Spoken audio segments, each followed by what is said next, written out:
And welcome live to the LV Home Experts Radio Show, where we talk about real estate and financing. That's right. Every Wednesday. Don't forget to tune in. Also, if you guys haven't had a chance to subscribe to the channel, go ahead, stop what you're doing right now, click that subscribe button. So today we have a very special guest today. But before I introduce you to my guest, I have to introduce you to Dan French with Guarantee Rate. What's up, Dan? What up? Woo. What's going on? That's it. Like no hype, no nothing. Oh, you want the hype? No hype. Yeah. There you go. You like that hype? Yeah. Hey, I was gonna say, man. You know, I woke up. Have you guys ever done this where you wake up on the stratosphere like at 6 in the morning? You don't know how you got there. Like on top of the stratosphere? Yeah. Like I was. This is what happened last night. I was like, wait a second. You were on the needle? Yeah, I had to get it. What were you doing on the needle? I just definitely on a needle. Yeah. I had to call a lift. Well, I mean, we're in Las Vegas. It's kind of a thing that every local does, right? Right. Oh, you know Either what? on top of Caesars, on top of the needle, or somewhere downtown. I was on the strata. Say, hey, how'd I get here? 6 o'clock in the morning, man. I was like, I gotta get home. I got deals to get done. I'm such a horrible host. Maybe I should just introduce my guest right away. That's probably a good idea, right? The music's done. He's like, no, wait exactly. Wait a second. So we got a very special guest, a broker owner, Steve. Steve, how you pronounce your last name? We were trying to do it, and we're just having a hard time. Yeah, no, it's a long one. I mean, it looks long, more complicated, but it's Krulsawat. Krulsawat. Say it 10 times fast, Chakits. Krulsawat. I'm not even attempted. I do apologize. You are the broker of Savvy Realty, right? Yep. LLC. Savvy Realty LLC. Okay. How long have you been in business? So, well, let me see. When did I start my brokerage? I think my brokerage was 2013. Oh, so you've been in the game. You've been in the game for a while, but your parents, right, used to build or something? Well, so I've been actually a licensed agent since 2007. Right? Okay. So 15 years or so. But my family's all been in real estate, and but they've been on the buying side. They've owned apartment buildings. We had over 400 units in Minnesota before we came to Vegas. Oh, they actually sold that off? Yeah, we sold that off and moved to Vegas because, we traveled to Vegas all the time, and we're like, hey, we should live here instead of shoveling snow. Yeah. I think 2013 was a really nice time to start a brokerage. Yeah. You know what I mean? Yeah, because it starts right out of like that's when it started really picking up. Properties started getting more value, right? And then you look at 2007, 8. I mean, that was like the recovery time from 8 to 2013. That was that. Hey, we got to get those properties back. Investors came in and bought cash. So I think that was a good time. You're actually exactly right, because the end of 2012 was the lowest statistic of a market. Yeah. Why'd you even open up a brokerage? What made you decide to do that? So I had, of course, I've been licensed since 07, but I had, my dad had a brokerage before, and so I had my license with him. And then working with family, you're like, maybe I should just do my own thing. So I was like, I'll do my own. And so you were working for him? Well, I hung my license with him. Okay. So I would hang my license with his company, Stardust Realty, and then I just moved out on my own. Before that, like every other agent, man, I went to different brokerages, Prudential and XYZ brokerage, and I like doing it myself. So why would you open your own brokerage when you're an independent contractor, right? And you're just hanging your license with a company. Like, why would you go out and do all that? To be in full control of the company. And full control of everything. I answer to myself, I guess. Okay. Right? So was your goal to like open a brokerage to hire a bunch of agents?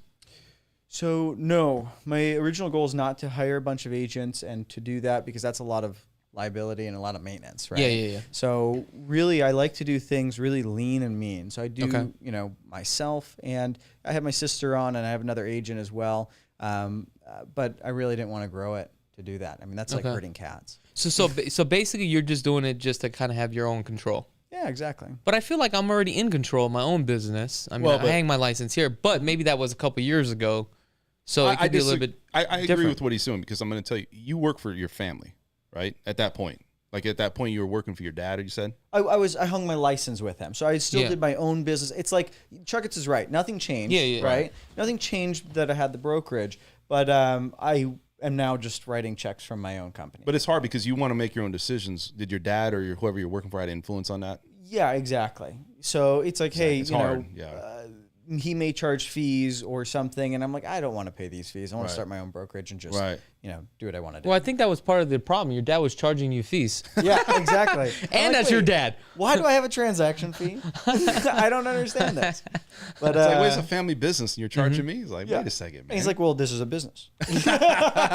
Now, Dan, we actually did a collaboration together, me and Steve.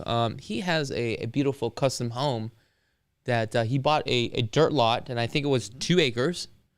And he built a home. What is it, like 4,100 square feet or something like that? About 3,400 square feet for the livable space, and then the garage is there 2,100 square feet. Where's this located? Dude, this Southwest. Yeah, it's in the Southwest, Nice. and he's got a lot of dirt underneath this home, and Nice. the garage is how many cars you could actually put in there? You could easily do 8 cars, and then if you want to stack, I mean, you could double that. Yeah. What about a dirt bike track? No, I can do that. You could do that. That's how big it is. Dude, we got to go. Yeah. I don't know. I don't know if he would want us to tear up his backyard. Do you dirt bike? Yeah. Do you really? Do you dirt bike What do too? you- no, I do side-by-sides and 4-wheelers. I like 4 wheels. Okay. Well, I was just saying, I used to have a quad. we got to get him excited. Then he'll build a track. There you go. Dude, you can blaze a trail. Now with his bike, his What do bike you is too got? pretty. No, I mean, it's a nice bike. It's a Honda. Okay. Yeah, it's like 16 grand that he's only used like 16 twice. grand? Oh, it's an enduro? Is it No, an- No. I just put a lot of upgrades. See, I used to race. I wasn't that great. Can't you Everybody- tell by the hat? You can tell. Oh, Fox. But what I was doing is when I did it, I was like, okay, I'm going all in. And I probably went a little too far. Gotcha. Well, then you ended up with a great bike. Yeah, he's basically Dust. No, trust me. When he pulls up with his bike, you know this is a dope bike. It's like one of those things, like you're into cars. Like Yeah. you build the car, it looks really nice. You take it out That's like great. every once in a while. That's the same thing with this bike. Gotcha. It's beautiful. Let's talk about the real estate market. Give us some insight, man. What's going on? What are you seeing out there? Oh, man. Well, it's nuts, as you guys know. I mean, you do loans and you're an agent, right? Yeah. The I want to say lower dollar is just obviously insane, but lower dollar is still like $500,000 now. It's like before it would be 250, 300. I but now know. we've pumped up like crazy. I think the median house was what, 460? Yeah, 465 as of today. Yeah. Isn't that crazy? That's I nuts. think what's really weird about it is the short window of how fast it went, though. Yeah. Yeah. It was like, I could just remember seeing it was 300, and it's like a year and a half, 2 years later, maybe a year and a half, it's 465. I mean, Yeah. it's gone up so dramatically to the point where it makes you kind of think like, is this thing going to crash? But the problem is you think about that, Yep. 6 months down the line, it doesn't crash. And you're like, what the hell's going on? Then you wait another 6 months, it's up 6 months. Yep. Right? It goes up and up. Like, Yep. literally, I'm going to tell you, I just got a call today from a client, one of our old clients. I'm just say John. You know who he is, John. Yeah. Okay. We bought a home for, I was like 2.4, 2.5, whatever it is. We sold it. He moved back out to Dallas. I think it was Texas, somewhere in Texas, right? And I literally just got a call today, Dan. He's buying a home today. He's coming back. And one of his dilemmas was this. He was like, I don't know if I should buy now or should I wait? Because 6 months ago I was waiting, and I can't believe how much the homes have increased within that 6 month span. Wow. So I'm just like, you know what? It's crazy. However, we're going to go take a look at some properties tomorrow. There's 2 of them. So I'm sure he'll be in touch with you. So that's a Nice. good thing. Good. So even the luxury market is crazy. It is. It's just low inventory all around. Yeah. Even though we have gotten some more inventory back on the market, I think we're at 3,000 units. That's are still not that active. much. It's not that much, but it's a lot better than 2,000 that we we had a little while ago. I think there was like a search, Southwest area. Yeah. And I was just trying to look at things, and I think there's like 48 homes or something that was like from Within the 500? No, from like 800 to 1.1, which is, I think that's kind of the new market, right? Yeah, I mean, it's not becoming normal. It's coming normal now. It used to be like, wow, you got somebody that high, and it's just, so there's like, I don't know, like 50 That's just 50, huh? insane. That's pretty Ooh. small. on the south and northwest side of it. Yeah. So Talking to somebody. data says here from the MLS, which is Steve is actually a part of the board of the MLS, I'm a vice chair of the board of directors. vice Wow. chair. So if you got a complaint regarding the MLS, Don't call me. oh, okay, never mind. Man, I was going to take his card. According to the median home price, right now, $465,000 at $270 a square foot, 13 days on the market. You get 2,200 square feet, 4 bedrooms, 3 baths. Let me retract that. I'm sorry. It's actually 1,855 square feet. I mean, things are moving pretty quickly. Now, days on the market, because I actually made a mistake. This is overall. I'm just talking about solds. 7 days on the market. Things are still moving at that price point. Well, I've seen a little increase, right? I mean, look, it's big news when you get a little increase, but I think the properties have increased a little bit, right? Haven't they over the last few weeks? The amount of inventory you're saying? Yeah, it has increased. Yeah, that's good. Which is great because there's demand. The demand keeps coming. The interest rates are slowly going up, and they're going to continue to go up, but the demand is still there. The rates. Well, here's the thing. For detached single-family residents, there's really not that much, guys. As of today, there's only 2,080 properties. I mean, if you got over 5,000 people moving to Las Vegas every single month, this doesn't mean anything. I mean, if we even look at condos and townhomes, one's at 278, another one is at 205. I mean, like, I'm in the market now to buy another investment property. You know what I'm buying right now? Condos. And condos have literally spiked up dramatically. There's nothing else. Yeah. I mean, that's the problem. You don't have anything else, right? And people need to park their money somewhere, and that's what I'm seeing. Because every asset class right now is completely overinflated. Mm-hmm. So, people are like, hey, you know what? I got all this money. I got to put it somewhere. You got to diversify some way, somehow. Exactly. You need to have, if you're going to put your money anywhere, if you put it in the bank right now with inflation, it's becoming less valuable. Mm-hmm. And if you put it in real estate or hard assets, that's your hedge against inflation. Yeah. Right? You're absolutely right. However, you got to buy right, but you got to buy enough with a certain interest rate, a certain return on your investment to compensate that inflation. But, I mean, here's the thing. I'm in a dilemma right now. It's like, I got some money put away on the side of the bank, However, it's also, I don't want to buy too much properties because if this shit does tank, there goes all my money. The good news is I'm still making cash flow, but I also want to be in the position because, look, I don't have a crystal ball. I don't know. So you don't want to be so heavy in real estate, but also you don't want to be so heavy in, cash. You don't want to be completely liquid. Yep. But you need to have some money, right? As much debt we have right now. I mean, holding your money in a bank is not really doing much for you. People still need to have some liquid, obviously, but it's just how much is that getting devalued? So let me ask you this: if you had $2 million, what would you do with $2 million right now in liquid, Steve? I'd buy land. All of it for $2 million? I'm going to agree with him. Okay, let's hear this perspective. Well, my perspective is, there's a guy I talked to. Okay. And this was a long time ago, and people bought land, and when you buy land, there was people up in, I think, San Francisco. I was talking to the guy, and he was like, land is always going to be valuable. Even if you have a little bit of money and you put it into land, potentially down the road, somebody's going to need that land for something. Well, you have to buy in the right location, and you're probably going to have to go to the county and see exactly which direction the city's moving, because you can go out there and buy land, and next thing you know the city's moving in a different direction. Now your land is not worth nothing. Yeah, but don't you... Also, you have carrying costs. You still got to pay taxes on it too as well. But it's minimal. Those costs are super minimal. Yeah. It is too. But your money's not working. What you're doing is you're doing a buy and hold, but you got to have to do a calculated risk, right? And the rewards can be there, but for me, does it make sense? I'm going to say no. But Steve, you're saying that you would buy land. Mm-hmm.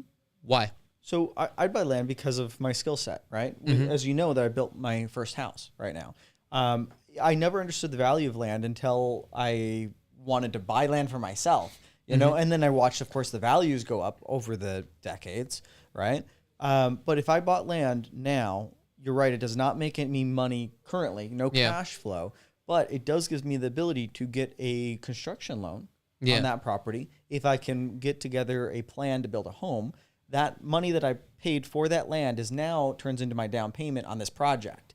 So what about the permits? Like did you have problems like getting, like people always say, well, going to a builder, getting the permits, getting all the materials and all that stuff. Was that an issue? Like, was that lengthy for you? So it's always an issue getting permits and going through the process, but it was super lengthy for me because I went right when COVID hit, right? Yeah. Like I literally submitted my plans probably the day before the government shut down.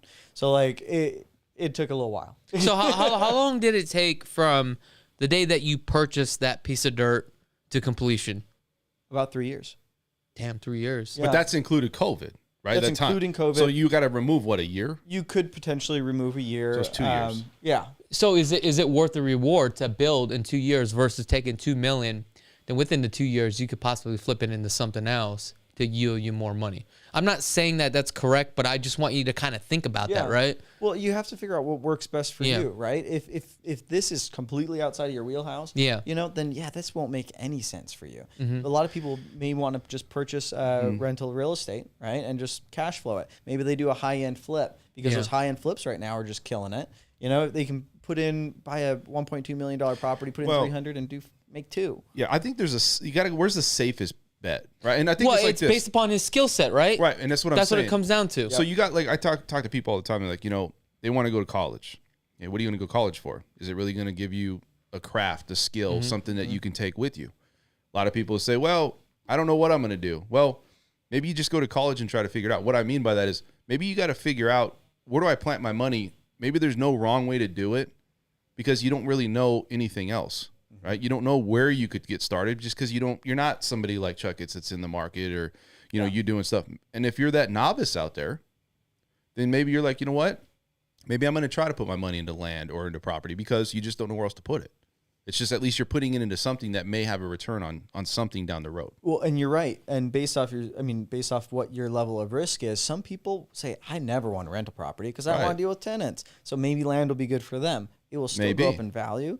But there is a place for everybody in the market that wants to place money. Correct. Yeah. So would it be better in today's market to buy a piece of land and build your own custom home, or go to a tract builder, let's just say like Toll Brothers, Richmond American Homes, and build your own home that way? So I think that actually, like you were saying before, there's no wrong way. You can make money either way.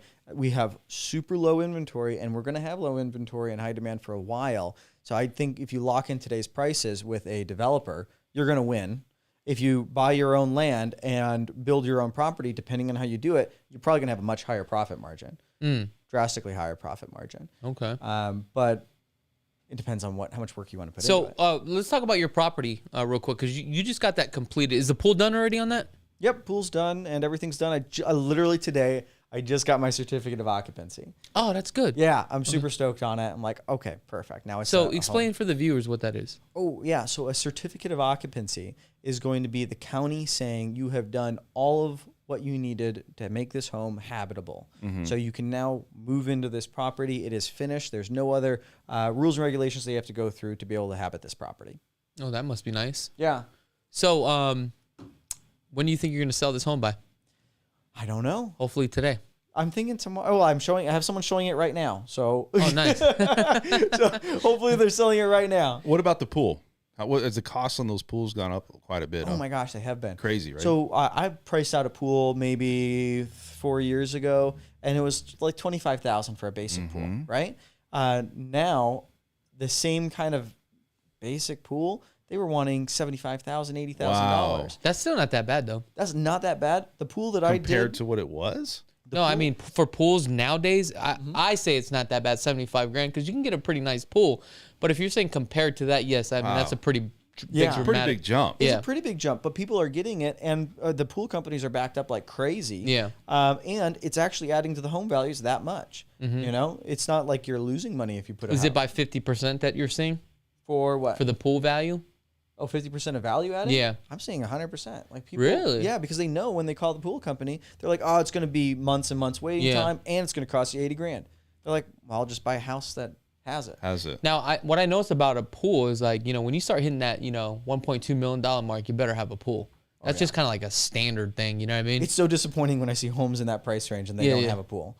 It's like, what are you guys doing? Exactly. That's a must. And also, some of these pools, they build them so small and they say it's a pool, but I'm like, dude, that's not a pool, man. That's like a shishi pool or something. You know what I mean? That's a hot tub. Yeah, exactly. You know what I'm saying? So, I mean, it's got to have so much gallons, right? It's got to be, pretty big. You don't want to have like a small little pool. That doesn't make any sense. Yeah, you got to make it attractive. And it's all about eye candy, right? Or Instagram moments. If people can take selfies in their pool and people will think they're cool, you got a good fucking pool. See that? You got a good fucking pool. I love it. You got a good fucking pool. No, I do, but pools are desirable. I have people that are like, hey, you know what? I need a pool in Las Vegas. They're like, I won't move to Las Vegas because it gets so hot in the summer unless I have a pool. And it's got, maybe some people want to just dip in and dip out. You know, I got family members that just literally go and jump in the pool during the summertime and they get out of the pool and they go back in the house. And you know what's crazy? They just want to cool off. They're just so hot. They want to cool off. You know, even during the summertime, you know, like when I get phone calls, right? That's when pools are like the number one on the home search. Oh, yeah. First thing they say is, I want a pool. Oh, yeah. Wintertime comes, they're like, nah, we don't need a pool. But the crazy thing about it is that clients that do want a pool, they don't really use a pool that much, I've noticed. It's like balconies with these high rises. Yeah, They're yeah. like, does it have a balcony? Like, yeah, but no one has patio furniture and no one uses that. Yeah, nobody goes outside. People want options. Yeah. That's all they want. You know It's what? like You're if- absolutely right. If I want it, I want it. And if I don't, I don't. But it's a must. It's like some of these conversations, it's like, yeah, I have to have it. But Chuck, you're saying that your buyers are driven by the climate when they want to purchase. So if it's hot outside, they want a pool. If it's cold outside, they don't care. Yeah. That's really interesting. Yeah, because what happens is I just noticed this, you know, from like years I've been doing this now. It's like when the summer hits, phone call on their search criteria, I want a pool. That's just like the common thing. I don't know why. But you listen, you could put a pool in no problem. Right? Well, that's what's great about this county is that it's not hard to pull a permit for a pool. Yeah. But for you, you're not doing it because you just choose not to do it. It's not necessary to you. Well, I mean, I have a community pool, and it doesn't make any sense for me to have a pool, right? And, dude, I just spent like... But you don't use it. You use the community I have pool? a back, No, I don't even use it. That's what I'm saying. I don't even go there. I have a backyard that I spent all this money on, right, for the wifey, and I probably went out there twice. That's all I did. You know what I'm saying? But at least it looks nice. You know, you walk by your backyard like, oh, yeah, that looks nice. Well, if you can do it, you can do it. I just think... But it does add some sort of value versus just having all dirt. Yeah, the cost. The cost 100%. is higher, too. Like, people don't put in perspective. It's not a huge cost, but the maintenance and the cost, you got to hire somebody, right? And sometimes you got to resurface the pool or do whatever you need to do. Or, you know, so there is some cost to it. And I think some people are like, well, I've had people who are like, I should have never bought it with a pool. Don't know why, but they're like, they built a deck.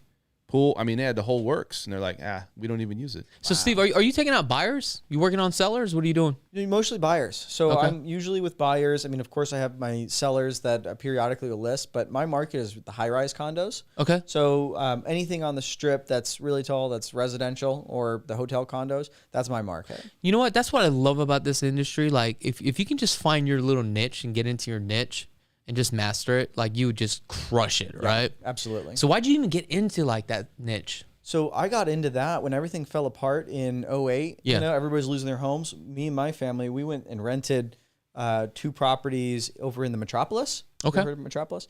So we lived there for a bit, and I'm like young, and I'm like, how do I make money? You know, what should I do? Yeah. I ended up doing rentals on the strip. Got money doing that. It actually paid pretty well.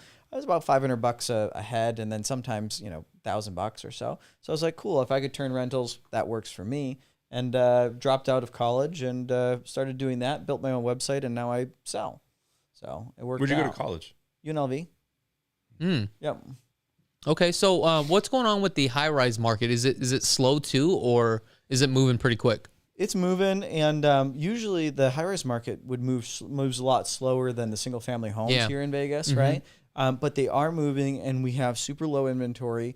Some towers, it's like each tower has its own pulse. Yeah. And it's like, okay, Turnberry Towers right now, like the rents are obscene. Like there's like out of this world. I'll see when they come back down, but everything is completely different. It's like a stock market. I feel like that tower is like old school rich money for some reason. I know what you're saying, but that may be Turnberry Place. There's 2 of them. Turnberry Towers, no, you're Turnberry right. Place. Turnberry Place is the original OG.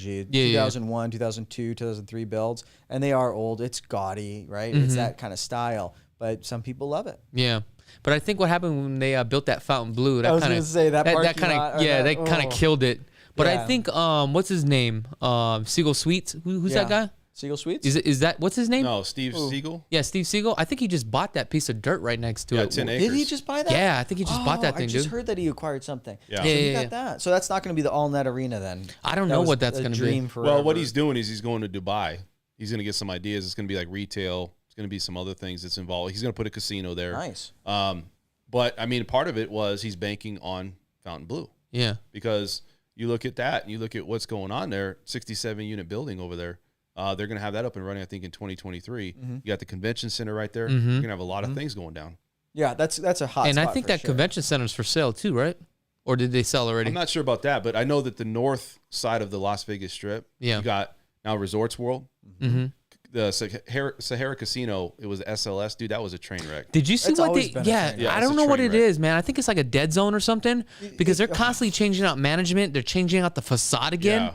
I drove by. I'm like, y'all did this like 10 times. Well, like yeah. you have different management. You What is drove going by on? there. It was all dark. Yeah. Everything was like, it was cool, but it was like different cool, but it was like, I don't know, man. It just seems a little gloomy to me to go in there. It just didn't seem like there was a lot of life to it. Yeah. So I think it's totally a dead zone. For some Yeah. reason, it's a dead zone. Do you guys go to Town Square at all? Oh yeah, of course. So up on the second Yeah. floor of Town Square, across from Blue Martini, Okay. that whole side of the mall, that's Yeah. a dead zone. Yeah. Those things never last over there. Yeah. No, you're They absolutely right. never last. They always fail. And It's only on the SLS south side Yeah. that survives. But Yeah. I think there's got to be more money pumped into it. Like you got pedestrians. I mean, what they would typically do is drive down or walk down to the Wynn. Yeah. They're walking. They would go maybe as far as the Encore and okay, oh, everybody turn around and go the other direction, right? Because they'd go across the street and come. Now there's like they're trying to put more money into that part of it because they want to just make it more life. Yeah, I You think know? once they build that Fountain Blue building, I think There's a lot of people, opportunity there's down going to be there. opportunity there Oh, because it's going to be something new. But Resorts World, that's what they thought. But every time I go there, that place is dead. Yeah. It's not. But I like it though. It's a nice casino. Don't get me wrong. No, it's nice. I but love it. Did you? I didn't see anything that I didn't. It was just it was just like a regular casino. The only Nothing thing special, I like man. that silver ball that they have in there. Yeah. nothing special though. Yeah, I walked in. it's- I was just there's no vibe to this place. And honestly think that this town is like MGM and Caesars. If you're not MGM and Caesars, good luck. You know? It's true. So I got a question for you guys here. One of the questions says, "What's up, Chakits? Should we unload our properties or hold and steady? What do you guys think? If they have property, should they dump it or should they hold it? Anybody want to take that question? I'm gonna say, I mean, everybody's gonna be like case by case, but I mean, I don't know. I mean, it depends because I feel that the markets are gonna kind of come down a little bit, but I don't think it's gonna go to a crash. So it's kind of hard to say to sell it because it could keep going up. Now, if you just want to bank it right now and just write your own check, I'd sell it in a heartbeat if that's what you're looking to do. But then you got to put your money somewhere. So Change it to a different asset class. I mean, but- that's true but then too. what are you going to change it to? Because if there's other things that are going down, well, then Land that's- is one. Oh, that's true. Maybe you can invest into a business instead of that, like a real business. Because, like, think about it. This is somebody's ticket, their meal ticket, to start something that they may never have had the opportunity to do. Or you can just sell your house and go buy a Lambo. That's a smart move. And I'll put CKG on the side Exactly. of it. I'll wrap it with the CKG. Instagram. That's a smart move, Chakits. I think you should do that. Actually, I was looking at Lamborghinis. Trust me, I've been looking. Are you going to wrap it too? Oh no, I ain't wrapping this one. I seen one up in Dallas, which is I might fly out there to go take a look at this thing. my gosh. I'm getting kind of itchy, so I don't know. Drive it back or have it? Oh hell no, I ain't Good. driving that shit back. I don't want to put too much miles on it. Gumball rally at. So- I don't know. I think I would sell if I peaked out on my homes and like I got depends on how much equity I got. If I'm clearing 500,000-600,000 plus you got capital gains. Yeah. If I'm at that borderline, man, I'm like, well, maybe I'll do it. Talking about capital gains, I got a client right now, man. We're trying to do a 1031 exchange, but the problem is that there ain't nothing out there. Yep. It's like he's got all this money sitting there, right? And you want to scale up. You can't even scale up. Nope. Yep. It's like you're going to have to pay the taxes on it. And that's like one of my dilemmas, right? I'm thinking about liquidating, a few properties, and I calculated, I think we're at like 1.5, where if I just liquidate it, but then it's like, what the hell am I going to do with it? It's not like I can do a 1031 exchange, especially when you got like 4 or 5 properties together. Yeah. That it's just so convoluted. It's just so hard to do, man. It also depends on where the property's at. Because I want to Yeah. say this. What if you can sell properties that are in California and you can turn around and buy cash and not have any type of payment on other properties in the Midwest? 100%. Yeah. So location. Huge. That would make a big decision back for me. I'd dump my property in California and buy something cash down 100%. anywhere Well, else. I mean, that's what everybody's doing from California is just selling all their homes and coming out here. So the question is, do you sell? It depends. Is your motivation to have free and clear properties? Is your motivation to take that and flip it into something and buy land or buy a business? I mean, dude, you may have an opportunity now that you never had or Yeah. could have in Yeah. the future. If You don't it's know. under $1 million, I'd probably hold it. I'd probably Right. hold it and keep it rented out and just let the market ride it up. I don't think that we're gonna fall out anytime soon. Now, do you guys agree with the government assessments that the inflation rose at 8%, or does it match what you've obviously with the real estate housing market or observed with the Las Vegas housing market? I think all those numbers are a little bit skewed to the soft side. 100%. Yeah, and I think that the inflation's probably higher. And yeah, I mean, obviously, we don't even need to question that because, dude, you go to the gas pump, grocery store, everything's all inflated. Yep. Matter of fact, I just spoke to my asset protection attorney. He sent me a bill for like $1,000. I was like, damn, your program's $1,000 now? This thing is getting expensive. You know what I mean? It's just crazy. Like, Yep. It almost seems like everybody's just raising the pricing just to raise it. Well, but listen, they are. maybe They are too. Yeah. Not even on material. It's just like services. We're just going to raise it on services. Dude, labor rates through Yeah. the pandemic, they just kept going up. Yeah. Because the labor guys are like, hey, I can charge more. Everything's costing more. It's cool Yeah. if I do It's this, the right? excuse. Yeah. The excuse is, look. I think if- some people are using that well- as an excuse, but some things like materials and supplies, obviously it's going to take some No, time. I'm talking about on the service side. Yeah. Yeah. Now, if it's materials and stuff like that and you're delivering those goods, yeah, sure. I can maybe understand that. But I think there's a lot of people that, like you said, on the service sector, that they're just basically passing or getting a higher cost for things and people are not questioning it. It's not that if you're going to still pay it, Yeah. doesn't matter what it is. If people are paying it and they can get away with it, then that's what they're going to pay. So I think due to COVID, my transaction fees are now $4.95. There you go. Were they lower than that? Do you have an hour consultation fee as well? Now we're going to charge that $12.50 Okay. an hour. Really? Yes, Good there we for go. you. Boom, done. COVID, right? COVID. So let's see what else we have here. Got a couple questions. The market is low on the housing projects. Yes, it is, obviously. It's very low. It seems like there's not enough homes to go around, right? It's kind of crazy. It's like, it wasn't like this like 5 years ago. Like, all of a sudden, everybody's buying a home. Everybody just decided that this Yeah. is the time. It's weird because before we had Well, over 18,000 homes on the market. Is that during the- true, or is it just people are just starting to come to Las Vegas more? And Well, and it's and throughout the whole cost of- country. But the cost of shelter, because everything's going on, is now high. I think higher. everything compounds against each other, right? I mean, think about it. It's like the first thing, it starts off with consumer, right? Consumer's like, oh, I want to buy. Another one's like, oh, I want to buy. Now it's panic buying. Everybody's panic buying. So it's all feeding against each other, right? Well, look, you got clients. I'm sure you do too. They go a year or two. They didn't buy. They call you in a year, and you're like, okay, what can I afford? $50,000 less. Yeah. You know, and it's like, well, where are the rates now? They were 3% a year ago. Where are they at now? 5%. Well, okay, there goes your purchasing power. So it's like, it's hard because I think people are starting to see rates go up. They see properties go up, and then there's nothing on the market, and then people just still need a place to live. I think it's just it's a bad situation for people, really. So go ahead. I was gonna say, based off how things are going and what I've seen over the last decade, right? I feel, and really over the past 2 years, I think that at some point we're gonna hit a teeter-totter moment where if you even own real estate, you're considered wealthy. Because people are like, I can't even afford to get the mortgage to buy that house. Yeah. Like in some areas of San Francisco, people are like, what? I can't buy a home. Are you kidding me? Buying a house? It costs $2 million right now. You know, I can afford a $500,000 mortgage. Do you think we're having a correction, though?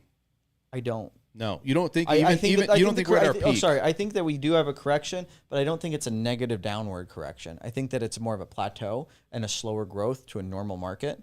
So over this year, we probably still see a good growth, but I think over the next 2 years, we'll get down to the normal 3%, 4% years of growth. Even if rates keep going up. Yes. Let's say it hits 6-7%. People are not going to. You don't think people are going to have any issue with that? Historically, we had a 6% rate. That's what we usually had on average, right? Yeah, but it's been 5 or 6 years where it's been right around that 3%. We've It's had not. a It's like a great shock. run. Yeah, it's like. And a I think We've had a and I think great at run. 6%, we didn't have that much home ownership like how we did now, because I think during the Clinton administration, I think it was like what 70%, but now it's even higher than that now. What, home ownership? Yeah, right. I think it was 60%. Is that what it was? I forget what the numbers are. Yeah. And I think right now, more than a half Americans, right, the households, they actually own their homes free and clear. And that's the reason why you see a lot of homeowners are trying to buy second homes. And I think the main factor of that is, we're printing more and more money where people have more money at their exposure, right? And they're trying to do something with their money. And I think that's the reason why it's really affecting the housing market. Don't you feel though that builders are going to keep building though? I mean, we still have land. Yeah. I mean, look, people think like, well, I'm missing out. And I think there's that fear, right? And I agree with what you're saying. That's the mindset. But there's still land and there's still builders and building outward. We can go north. We can go towards Pahrump. I mean, we can go to Bullhead City, wherever it's at. There's a ton of land. I don't feel that. So you should be buying land in Pahrump. Well, I'm saying people aren't going to miss out. People are flocking to Pahrump right now. And they're not going to Yeah. miss out. And you know what? The land cost in Pahrump is a lot cheaper. I know our land here doubled Yeah. as far as cost. I know. Las Last time I Vegas. looked at it, it was like In 1 $300 year. an acre. What is it now? 300,000 an acre. It's going to be a little bit more than 300,000 an acre right now, but the big builders have been buying around the 305,000 an acre for bulk deals. Yeah. If you're just going out by yourself, it's going to cost more than that. Oh, that's crazy. All right, so I got another question here. We talking about, how home pricing has been increasing. The average household income here in Las Vegas is $56,000, right? And this is about to almost hit 10 times of the income level. Let's talk about affordable housing. Are we going to see affordable housing? And if so, how do we deal with that situation? Because a lot of locals that do live here, they're pretty much priced out of the market if you think about it, right? So, number one, are we going to get something like that? And if not, how do we solve that problem? They won't solve it. I mean, honestly, they won't. I think they're trying. They try, and it's just too light. It's like it's going to be California, where they're like, hey, we still have an affordable housing crisis. Well, they're not. We don't have cheap land. We don't have the amount of building that we need to. The materials cost too much. The labor costs too much, and it's just it's not gonna. I'm not seeing it. Boxable. Have you heard of Boxable? Yeah. So the Boxable company over in North Las Vegas that's starting up, they're promising, but they're more the casita type, and you need land to put it on. You can build a cheap structure, but then it's going to cost you money to buy the land. The utilities cost a bunch. Water's going to cost you at least $40,000. It just doesn't come to full circle where I think you see it in the news. I mean, I've seen it where Sisolak and they come out and they got all these programs and stuff, but then you never see them break real ground on any of it. Yeah. It's just kind of like hey, we're going to do, is it just because they want, he wants to like, hey, I want votes? I mean, because you don't really see any of this stuff. But what happened to all the programs that we used to have with the down payment assistance? Do It's those there. no longer That's exist? a grant, though. That's I understand. a grant. So we don't have those anymore? We or- do, but think about it. If somebody's going to go, and here's how I look at it, is if you're going to go make an offer on a house today, and you got 3 or 4 offers, are you going to really take something that has a grant program? Exactly. Nobody's going to look at that. They're going to be like, okay, yes, we see this, but then you got somebody putting down $20,000. They got extra money. They're going to go above list 10%. Why would you take that offer? Yep, So 100% first right. of all, if you're an FHA buyer, right, and if we take a look in today's market, I wrote this down. We did some research here. If we take a look at the close, right, the financing terms, VA and FHA, Federal Housing Administration, right, is only 8%. Conventional, 53%. Cash buyers are 30%. So this tells me, like, dude, if you're a first-time home buyer, You're out of the market. you're pretty much out of the market because typically first-time home buyers, they'll use these programs because it's less down. Yep. And the reason why they do this is because they don't have the money. And if you do have the money for your own closing costs, unfortunately, that's still not enough money. Because I noticed the sellers, first thing they look at is, where's this money coming from? If it's financing, what type of financing? That's the first thing they look at. yeah. Because they want to see how hard this deal, can they actually get it done? Because the sellers know that the home is going to sell more than for what it's worth. And they know that it's not going to appraise. Yeah, exactly. What are the chances of an FHA buyer that's a first-time home buyer going to say, yeah, I'll waive my appraisal. I'll cover the gap, whatever it is. Come on. Well, there's a bigger separation, I mean, too. you could, I mean, because you could. sometimes, the buyer's credit situation doesn't work. They have to go FHA, but they may have the money. Yep. But if that is the case, right, if you are a buyer out there, you're working with an agent, just make sure your agent sends over the financials to show Yes. that you are a strong buyer, that, hey, we are willing to go above the appraisal, but here's my bank statement. I can show you I have $30,000 in the bank to make the deal work. the only people that are going to get a house today Yeah. is the higher income wage earners. That's true. That's Middle just the class. bottom line. That's just If the you're a bottom middle line. class wage earner or lower middle class, that's a bigger separation between the rich and the poor. At least the people Yeah. they're the only ones that really have a shot to get any property because they have the extra capital that's needed to get into these properties. So the median home price at $465 as of today, how much money do you actually need to earn annually to make that kind of payment? for what is it? $465. I mean, 465, you're probably looking at like you have to have. I'm going to say a payment's going to be right around 2,500 to 3,000 with taxes, insurance. If you're putting the minimum down, So you at least got to earn around $50,000 a year then. I would say more because you want More. Yeah. How much more? Let's figure this thing out. I mean, you would probably have to make about $75,000 to $80,000 a year What's the With normal no debt. interest rate right now? About 5.25 About 5.25. with no debt. with no debt. Okay. You would probably have to make about $7,000. $7,000 a month. Wow. $7,000 a month. That's like what? 84,000 a year. Yeah. Wow. That's just crazy. That's with no debt to clear it because you got to think, what if you have an HOA? Yeah. Am I right? Yeah. This is good. It's all right here. So there you go. See, I'm not the lender. That's why I'm asking you these questions. Yeah. But Steve's gonna verify that. What is it? It's between $6,000 and $7,000 is what a month you need. To make. That's just insane. I say And 7 remember- on the high end. 7 on the high end. Be safe. So you need what make $70,000. That's a year? with no debt. Minimum. So let's just to get into the 72 minimum minimum. price point of a home. So let's say you have a car payment. Let's 2 car payments. Yeah, and that's like already like $600. You got credit cards. Yep. Yep. Okay. You're a 2-income wage earning family now to get a house today. If you don't have that, you're going to be struggling. Yeah, if you don't have 2 people making the 55,000, 110,000 coming in, that sucks. Well, the good news is you still can buy a condo. 280. Good luck on that. And you got to compete against people like Chakits with throwing cash down. Yeah, That's it's like, true. I like 3 of them. well, you have to because here's the thing, right? There's no way around it. Well, I'm taking You got to play the cash. game. Yeah, Cash exactly. is king. Exactly. To a certain extent. No, almost every extent. No, because you know why? I lost a deal, right, at like 230, and they went above conventional, like 245. They got it, but the home didn't even appraise, so it dropped back down to what I submitted the offer for. But Especially that's in nor here nor today's there. world, like if you list a property and you're like, hey, I'm going to give you cash and give you the list, now you don't have to worry about the appraisal contingency.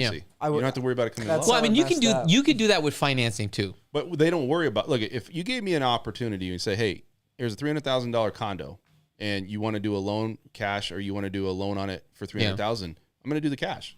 You know, one trick that I use, if you want to try to get a loan through with a cash buyer around, and you can play off of the greed of the seller wanting the extra 15 grand, as long as your client's okay with it and they're okay with possibly losing their money. Say, hey, my down payment of $20,000 immediately released to the seller, non-refundable. Yeah. And they'll say, oh, maybe I'll take the Yeah, money. he's a and serious buyer, but Alright. you better roll the dice and you got to better be all in. They need to know their risk. Yeah, you know, yeah, if they don't know exactly. their risk, ooh, that's bad. I don't think I would ever put my client in that position because I have had appraisals sometimes come in very low, which is Yeah. I don't know why. Like we did a deal and I thought I was gonna appraise it for at least like $1,050,000. This thing came back at a $1 million, dude. And I had a situation. I was like, dude, the seller would not drop the price. I had a situation, check this out. So we had an appraiser actually drop it, Yeah. go back out, and it was like, oh, we're not going to touch it. And then there another appraiser, he's like, oh, it's going to come in way low. And then another appraiser took the job and went out and gave the appraised value. And the bank accepted it? Of course, the underwriter looked at it and said it's fine. So it was at the discretion of the underwriter? No, it was at the discretion of the appraiser to take the deal. Yeah, okay. But the underwriter looked at it and said, does it match comps? Does it do this? But one appraiser was like, oh, this is going to come in way low. It's just one's opinion. Yeah. And they're going to start doing desktop appraisals, I think, a lot more too. So it's really going to kind of It fudge is. those things Yeah. a little bit more. Mm-hmm. Yeah, desktop appraisers are the way to go. Like, or that's where the industry. Well, is it's going. quicker, but I think there's going to be a bigger separation in values because I think now you're not going to have somebody go out there and look at maybe some of the upgrades, maybe some of the things that's added to the house. And now they're just going to go, okay, well, we're just going to go off of comps and this is what it is. But what if you put $50,000 upgrades in your home? That's the flaw in the system. Yeah, Yeah. it actually could help the person who has a shitty house. 100%. 100%. So if somebody's sitting here right now watching this video and they've been out, searching for homes, they're at the 500 range, very discouraged, right? Not getting their offer accepted. What advice from the both of you guys that you can give that buyer? I would say that, you got to have the proper expectation, right? If you're coming into it, if you don't understand the market you're getting into and understand that your challenges are going to be about what your agent knows and what's going on with that market and then making the right offer. You don't want to go into it and be like, all right, we're going to just go in and just give, you got to feel out what the seller's motivation is on the other side. And find out what these things are. So if you're at 500, that is a high competition field right there of people that 400 to 600,000, you better just be ready to, put your gloves on, because you're going to be duking it out to try to get some deals offered, get them accepted. So it's a tough market. Yeah, completely. And I mean, I got an agent right now that's going through this with that kind of a buyer. Yeah. You need to make sure their expectations are in check. Mm-hmm. Are you, oh man, sometimes they just want too much.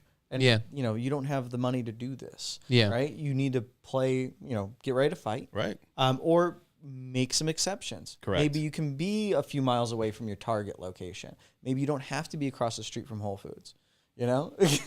People are buying because of Whole Foods. Why man. not? It's healthy. Oh, that's it's a healthy right. market. I'm sorry. It's a healthy market. I would if there was That's a a good Whole point. Foods, Healthy market. Yeah, You know what? This guy loves Whole Foods, so I do, man. Whole Foods and Costco's. Whole Foods and That's Costco's. the only place where I shop. Yeah, I mean, and it's weird because you go in there and it's just like a different vibe. But going back to that situation is, you're not going to get that 6. You might get 6 out of 10. You're not going to get 10 out of 10 or 9 out of 10. Mm-hmm. You're going to have to make those. Hey, I might make exceptions. Location's big to me because you have to look at the resale purpose of your house. Mm-hmm. If I buy today, can I resell it whenever I'm planning to move, and can I get a good value in return from it? And I think that's probably what I'm going to look at, because I can fix all the other cosmetic or make changes. You know what I mean? So I think that's the big thing for me. I got a question here. It says that, well, actually not a question, but it's a comment. It says that great discussion. You can actually buy a duplex in cash flow, $2,500 for around $250K. I don't know if you can buy a duplex in today's market for $250,000. They're going for $150 a door, which is $300,000. And you possibly get $1,250 a piece. But I notice a lot of these multifamilies that are selling, they look like crap. Well, is he like they're outdated. Is he talking about buying it here in Las Vegas? Yeah, though? I guess. Maybe he's talking about, because look, that's a good point. It just depends on one market, but obviously we're here, so we're just having. There's builders that's starting to build. Aren't they going to start building multi-unit properties That'd again? be fantastic. Right? No, it would. Now there are some like small little developers I've seen on LoopNet, which is had really piqued my interest. $1 million with the land downtown, 4 units, fourplex with a 4-car garage, which attached, which it was kind of cool for like I think it was like 1.2, 1.3. But then I'm like, I don't know if I could see myself paying like 1.2, right? Not only that. How much is that per door? I mean, think about it. How That's much per door is like $350? something like that, right? Now, the other thing is that I get kind of sketchy, right? Buying a product from somebody else is putting that deal together. I would rather buy the land, hire my own builder or a contractor to build it out versus them building it out to me. I feel like there could be too much problems or litigations down the road. I mean, that's my thing. Now, I want to go back to this because you're building a home and your home is done, but you're going to sell that home. Do you ever worry about anything like that? Worry about, things that could happen down the road? Yes, exactly. Oh, yeah, for sure. That's why anybody who buys a house, I have to tell them, disclose, hey, this is an owner builder. This is a company that built this house and offers a 10-year warranty. Okay. Right? You get the standard warranties that came with the tradesman that built the property. Yeah. So that's definitely something that you have to be cautious about as a seller building something you built yourself. Right? Yeah, see, and that's where I talk about comfort level. Like my comfort level would be this. The structure's already there. It's already built. I could gut the whole thing out. As long as it's already there, I already know that home's already stabilized where I can go in and change it for myself versus going in and trying to build it myself. Because I notice with new home builds, within the 1 to 2 years, things are constantly moving around in the house. It's outdated in some ways, right? Well, no, it's the home's not settled in yet. Do you see what I'm saying? Yep.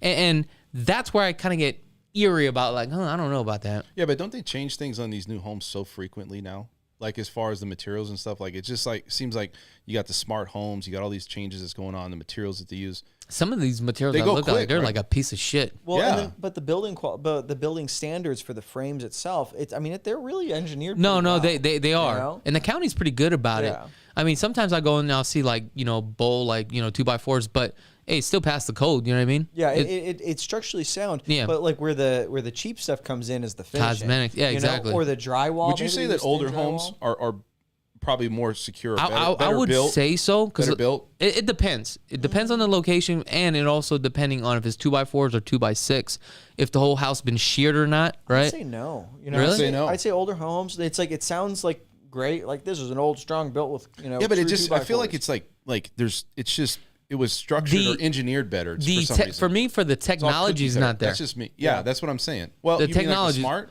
yeah, the smart home system, like all the new plumbings and stuff like that.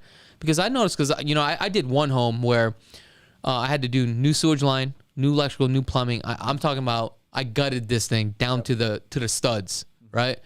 And it was one thing after another. You open up the walls, you're like, yo, this is messed up. Now I got to redo this.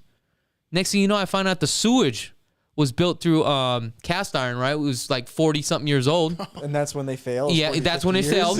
It's all collapsed. Yep. And I dug it up. Next thing you know, I walk into my property. I literally have, like a trench going throughout the whole house to run the new sewage line. Yep. So, I mean, for me, those are fun because it's a learning experience.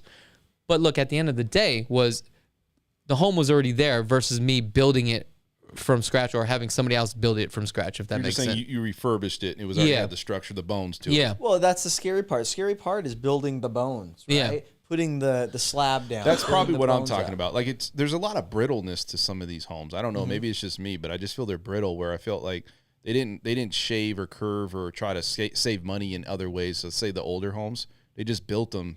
I'm not saying like, obviously I just feel like the homes nowadays, they just throw it together, right? Now, I notice if you build your own custom home, you go through like, a builder or a contractor, right, to help you build it, because obviously you're doing it yourself.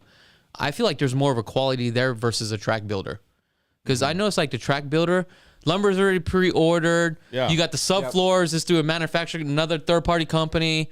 You got the trusses through another third-party company.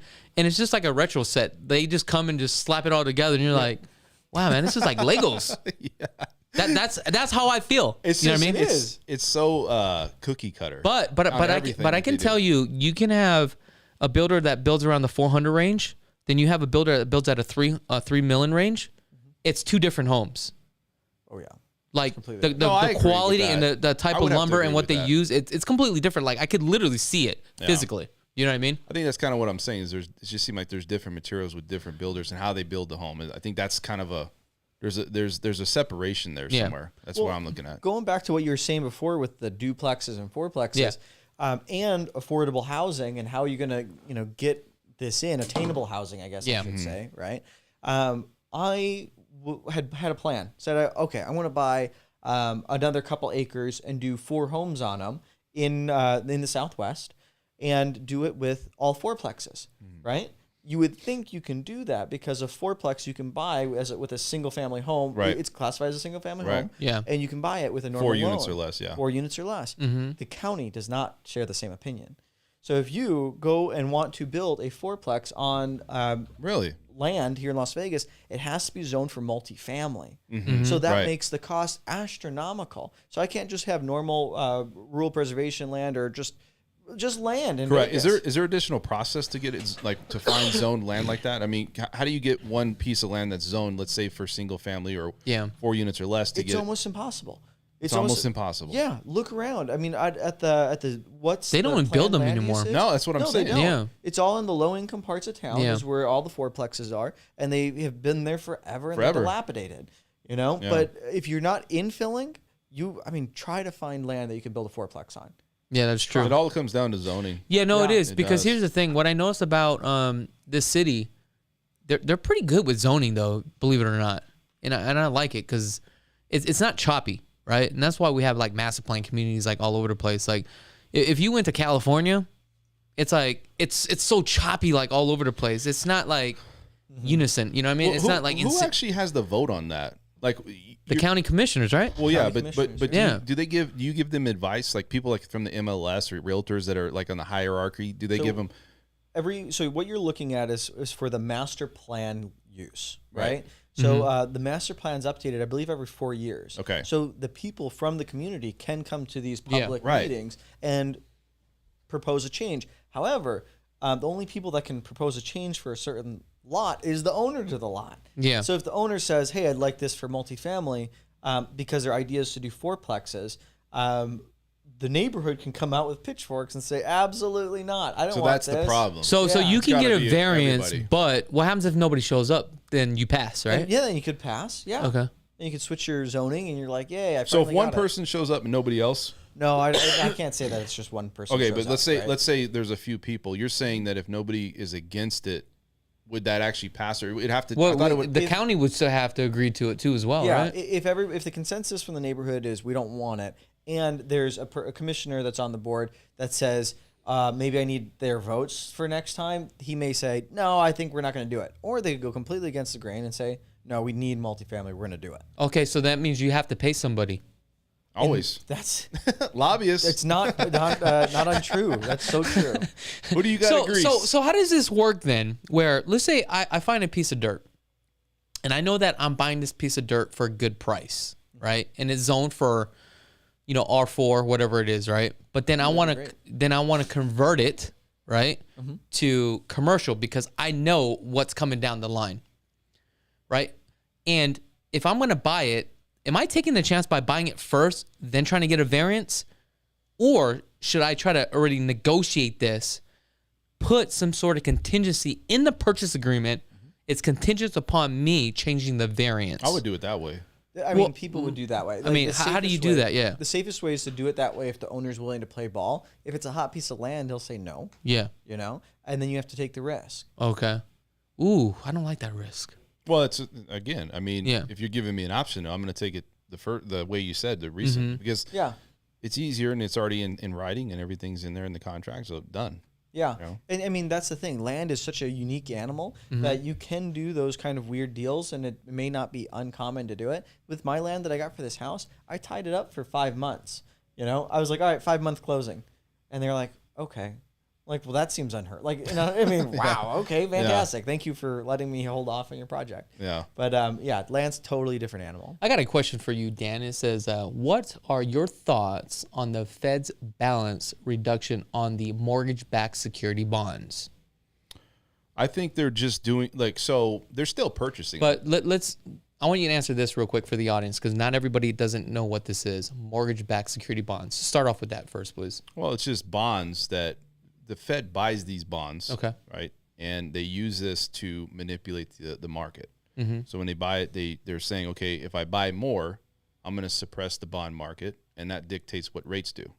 So by them not buying as many, they're still buying them. Mm-hmm. What that's going to do is ultimately raise rates because it has an inverse relationship. So Okay. you're going to start to see rates go up. So as you see this perfect storm where they're like, okay, we're raising the Fed's fund rate. We're not going to purchase as many bonds. You're starting to see the rates go up. And that's what you're seeing now. So what was the question? I'm sorry. What are your thoughts on the Fed's balance reduction on the mortgage-backed security? I mean, you're seeing what's happening. Rates are going up, and it's just going to have a negative impact on the housing market because when rates go up, what do people do? They retract, right? Not in this market. Well, it's still slowing. You know what It's I'm still getting? slowing. Yeah. Hurry up and lock me in. Hurry up and lock me in. We just had a client today, right? Buying a brand new home.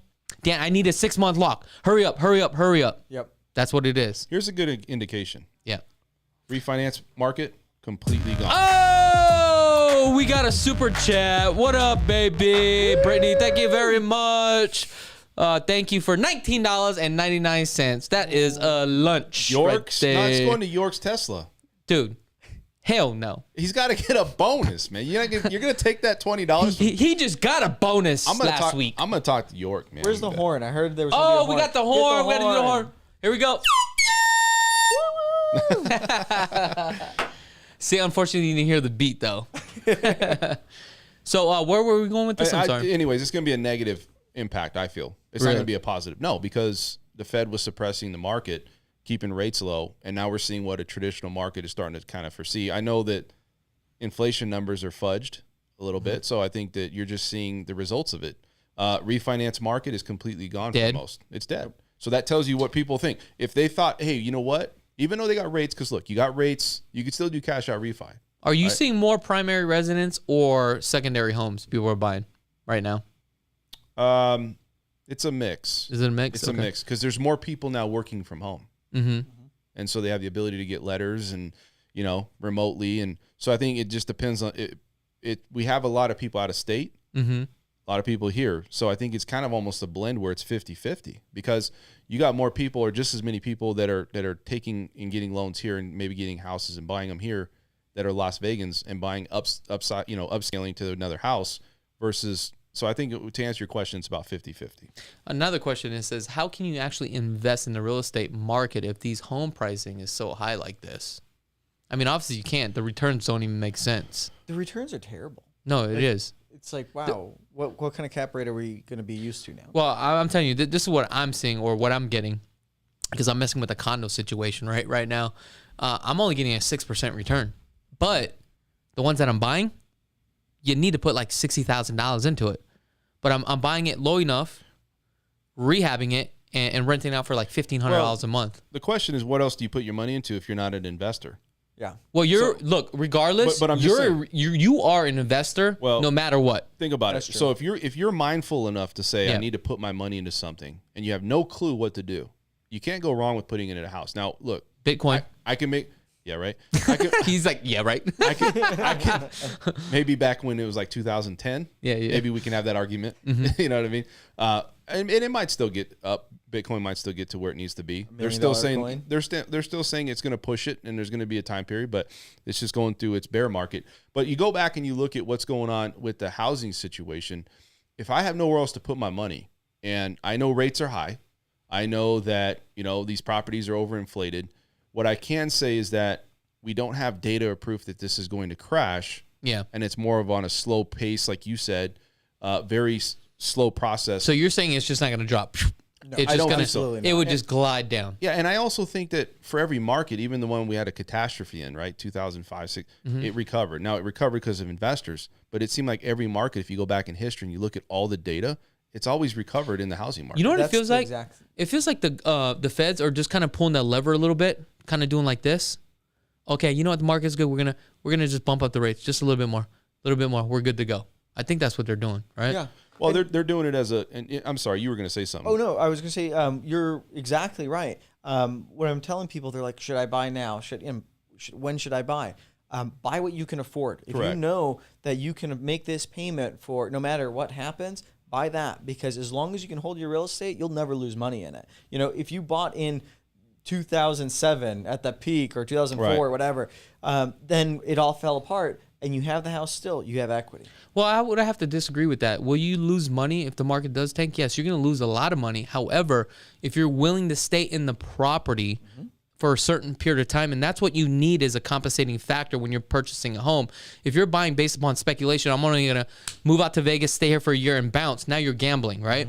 But if you're like, hey, you know what? I'm thinking about buying. Should I buy? I know I'm going to live in this property for the next 15 years. Even though that the market tanks, I know it will go back up. Then that actually makes sense. Not everybody is a homeowner. They want to be Yeah. Look, if you have a mindset and you have the money to do something, like, let's be honest, it's a marriage, right? And it's a commitment, but I'm just saying it's okay not to buy.